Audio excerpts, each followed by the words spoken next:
दर्शकों नमस्कार। देवकी माता के गर्भ में 8वीं संतान आने वाली है। अब वो कंस की घबराहट चरम सीमा पर है। योग माया को श्री भगवान ने एक बार फिर बुलाया और कहा कि मैं अपनी 16 कलाओं सहित देवकी माता के गर्भ में प्रवेश करूंगा और गोकुल में नंद बाबा की पत्नी यशोदा भी संतान की प्रतीक्षा कर रही है। अतः तुम यशोदा की कोख से एक दिव्य कन्या के रूप में जन्म लो।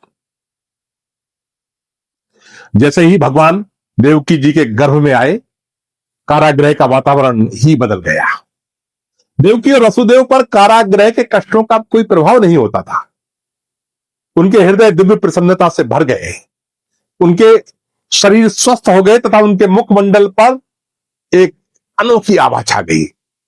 वातावरण सब शीतोष्ण हो गया, वायु सुगंधित हो गई और वृक्ष फलों से लद गए।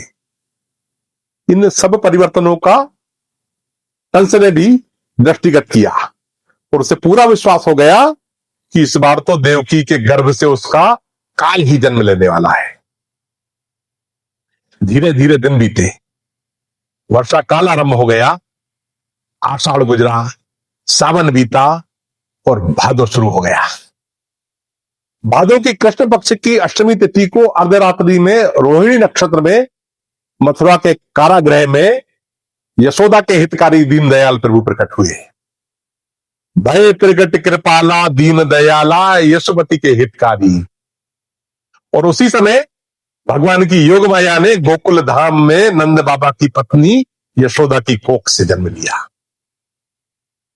किंतु योग माया के प्रभाव से यशोदा जी सहित सभी गोकुलवासी कुछ समय के लिए बोध रहित हो गए। अतः उन्हें यह भान भी ना रहा कि यशोदा जी ने कन्या को जन्म दिया है या पुत्र को। और योग माया ने अपना प्रभाव मथुरा पर भी फैलाया। वसुदेव जी को छोड़कर सभी लोग गोद रहित हो गए। कारागार के दरवाजे खुल गए तथा वसुदेव जी भी अपनी हथकड़ी बेड़ियों से मुक्त हो गए।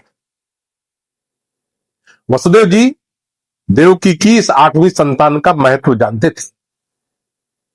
वह अच्छी तरह समझते थे कि कंस के अत्याचारों का उन्मूलन करने इस संतान का जीवित रहना कितना जरूरी है। वसुदेव जी के चचेरे भाई नंद बाबा गोकुल में रहते थे।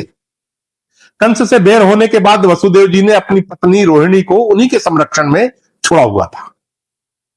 वसुदेव जी को जेल में रहते हुए भी अपने सूत्रों से जानकारी मिल गई थी कि नंद बाबा की पत्नी यशोदा भी गर्भवती है तथा उन्हें भी किसी भी दिन संतान प्राप्ति हो सकती है। इस 8वीं संतान की रक्षा का एकमात्र उपाय उन्हें इस संतान को यशोदा जी की संतान से बदल देना ही समझ में आया।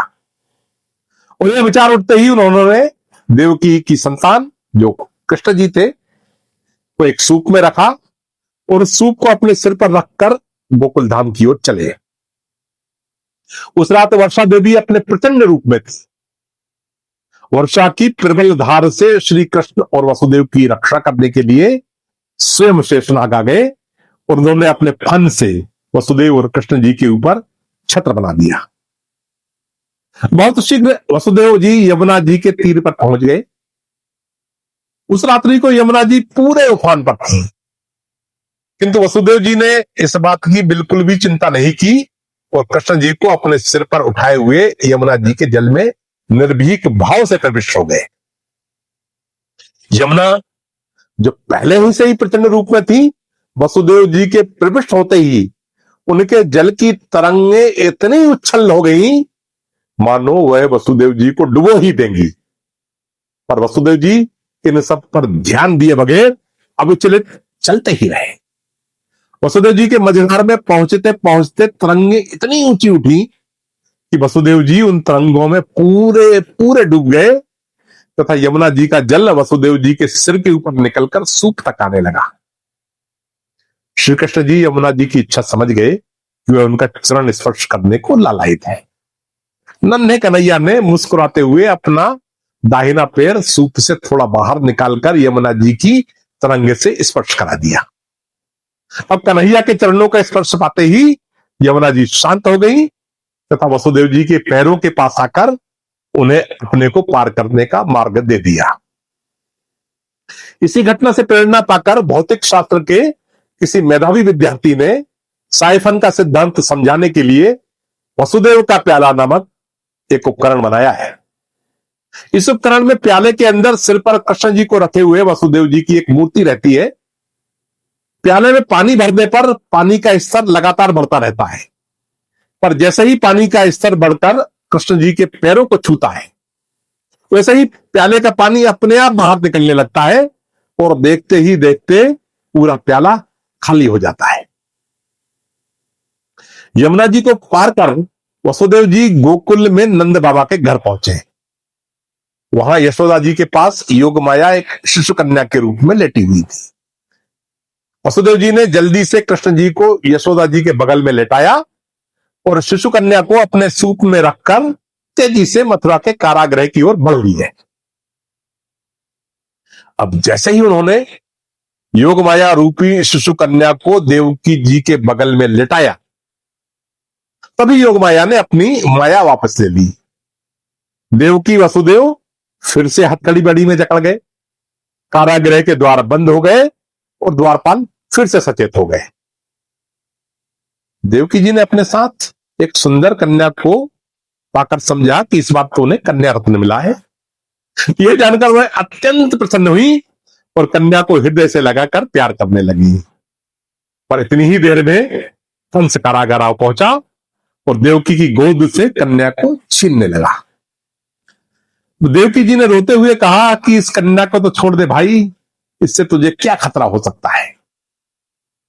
पर कंस पर तो काल सवार था। उसने कन्या को बलपूर्वक देवकी से छीनकर सामने की दीवार पर बलपूर्वक दे मारा।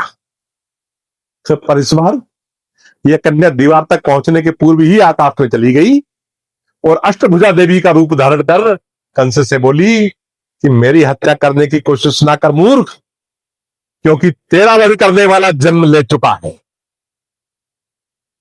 यह चेतावनी दे देवी अंतर ध्यान गई।